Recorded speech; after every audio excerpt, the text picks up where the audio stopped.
good and evil, and the wholesome and the unwholesome. In some cases, these two pairs of terms, punya and papa, kusala and akusala, can be used interchangeably, while in other cases they cannot. The distinction between these terms can thus cause confusion. Here only a brief explanation of this distinction is given. In a literal sense, the term punya, merit, goodness, is defined in two ways: factors for purifying the underlying disposition of mind, and factors for leading to the fruition of meritorious state of existence. Other definitions include factors leading to holiness and factors bringing one's wishes to fulfillment. The term papa is literally defined as factors leading to the round of suffering, vata dukkha, or factors leading to a bad destination, dukkati. Common definitions for papa include filthy, indecent, wicked, evil, and base. Occasionally, papa is used as a qualifying adjective for the fruit of volitional action, vipaka. In this context, it means miserable, dukkha, or undesirable, anita. Note that these definitions have been established by linguists and only reveal certain aspects of the meanings of these terms. It is essential to also understand their true meanings within the context of Dhamma teachings. In the broadest sense, punya is equivalent to kusala and papa is equivalent to akusala. Yet in the actual application of these terms, punya and papa are normally used in a more restricted sense than kusala and akusala.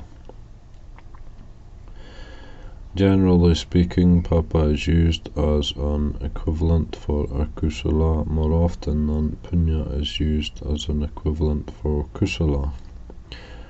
The reverse scenario, however, of kusala being used as an equivalent for punya is common.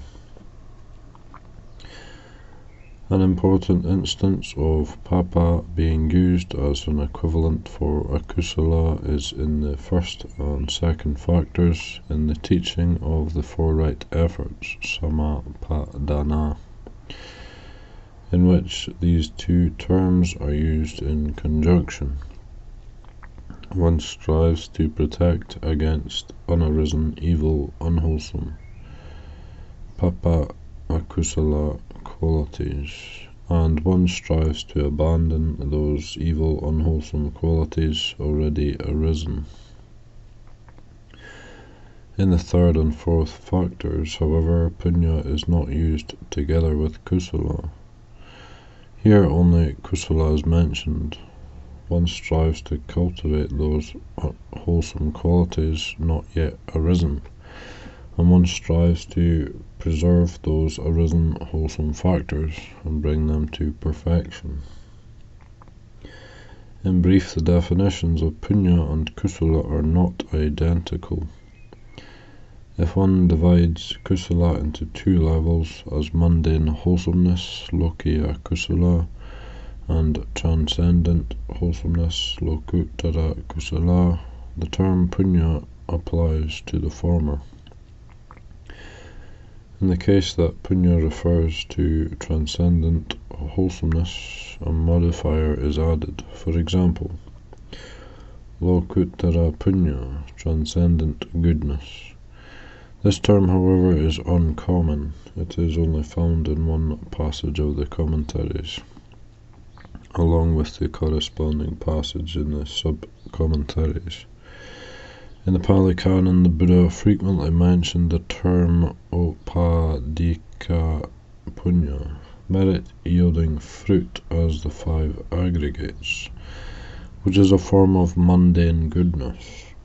This implies that the term anupadika punya or nirupadi punya, transcendent goodness, should appear as a pair, but these 2 terms do not appear anywhere in the scriptures. Instead, in one sutta of the Pali Canon, one finds the term nirupadi kusala, transcendent wholesomeness, paired with upadika punya, mundane goodness. By way of body, speech and mind, cultivate transcendent, boundless wholesomeness, having cultivated mundane goodness through generosity. Develop the gift of the Dhamma, encouraging others to be established in the true Dhamma, in the sublime life. Generally speaking, the Buddha used the term punya in the sense of mundane goodness, upayika punya. Although the term upadika is not added, it is implied. The meaning is thus equivalent to mundane wholesomeness, lokiya kusala. Punya is thus only one part of kusala, which also encompasses the transcendent. Only very few commentarial passages fully equate punya and kusala. The commentaries explain the various nuances of the term punya. The Paramata Dipani, the commentary to the Iti Buitaka, for instance, provides 5 definitions for this term. 1. The fruit derived from wholesome actions, for example in the passage, due to undertaking various wholesome things, merit increases. 2. Virtuous behavior in the sense sphere, Kamma, Vachara, and in the fine material sphere, Rupa, Vachara. Example, one is subject to ignorance if one proliferates over meritorious activities, punya bi sankara. 3. Distinctively happy destinations of birth, example, consciousness arriving at a state of goodness, punya. 4. Wholesome intention, for example, in the term punya kriya vatu, basis of meritorious action. This is equivalent to wholesome action, kusala kamma. 5. Wholesome actions in the 3 planes of existence. Example, bhikkhus do not fear goodness, punya. This is equivalent to mundane wholesomeness. The 5th definition is the principal one, corresponding to the explanation in the Mahanidesa. Whatever wholesome formation, kusala bi sankara, in the 3 states of being, dhatu, kamma dhatu, rupa dhatu, and arupa dhatu, is called goodness, punya. And unwholesomeness is called non-goodness, apunya, equals papa, evil. In some, goodness, punya, refers to mundane wholesomeness, kusala, evil, papa, refers to all unwholesomeness, akusala. Kusala is divided into mundane and transcendent wholesomeness, while akusala is exclusively mundane. Both goodness, punya, and evil, papa, refer to mundane phenomena.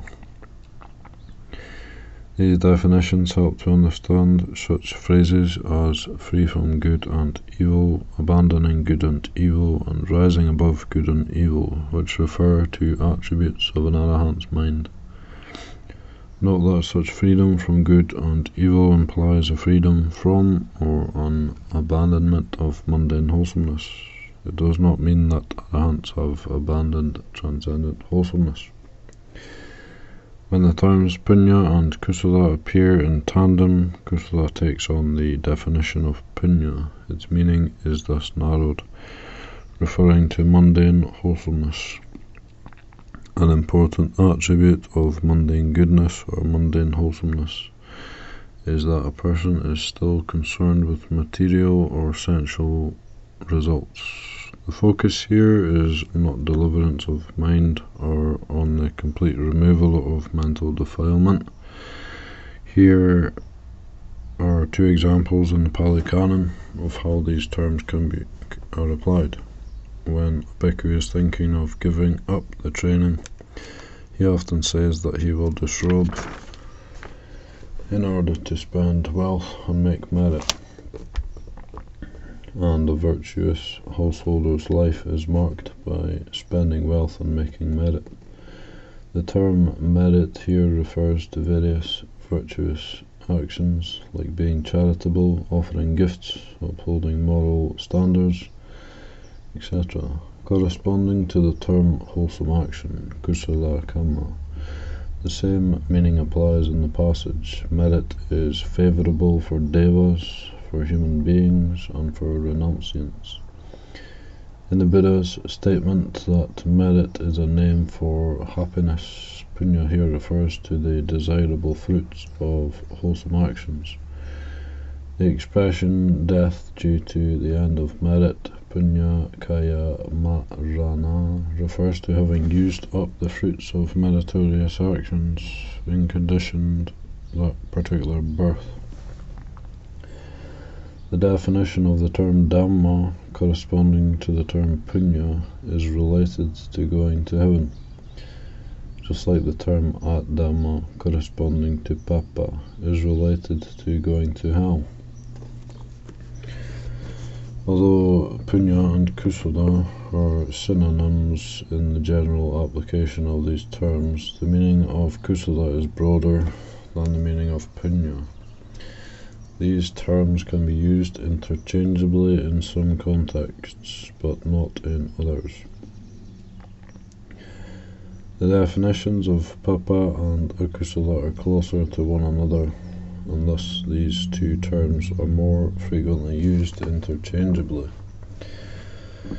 They are most often used to portray attributes in opposition to punya. Here are a few more points pertaining to these terms.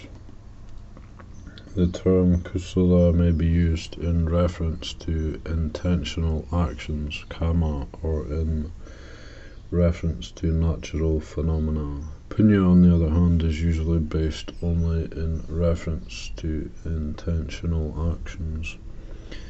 The terms wholesome action, kusala kamma, and wholesome state, Buddhadhamma, are common.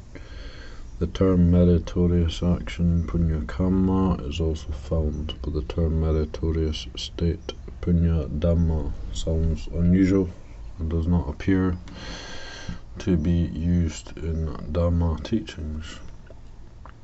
The terms unwholesome action, akusala kamma, unwholesome state, akusaladhamma, evil action, papa kamma, and evil state, papadhamma, are all found in the scriptures. In special circumstances, punya refers to the fruit of wholesome actions. Even in those cases where it does not refer to the fruit of goodness directly, punya is used in relation to the effects of actions, or it seems to focus on external or sensual rewards, in particular to happiness and to being born in a good destination. For these reasons, punya is usually only used in reference to mundane goodness and wholesomeness. It is very rare that this term is used to encompass the meaning of transcendent wholesomeness. Here are two more points that may be of interest to scholars. The terms punya and papa were commonly used before the Buddha's time, and their meanings were tied up with the concepts of fate and the sacred. the Buddha used these terms to the extent that they fit with Buddhist principles. The terms kusala and akusala were also used before the Buddha's time, but in the sense of skilled, clever, proficient, easeful, or healthy, and the opposite meanings. The Buddha used these terms, but defined them to correspond with desired nuances of meaning. For this reason, the terms kusala and akusala have truly Buddhist connotations and are used in a technical sense. In contrast, the Buddha tended to use the terms punya and papa when teaching householders and when referring to everyday life.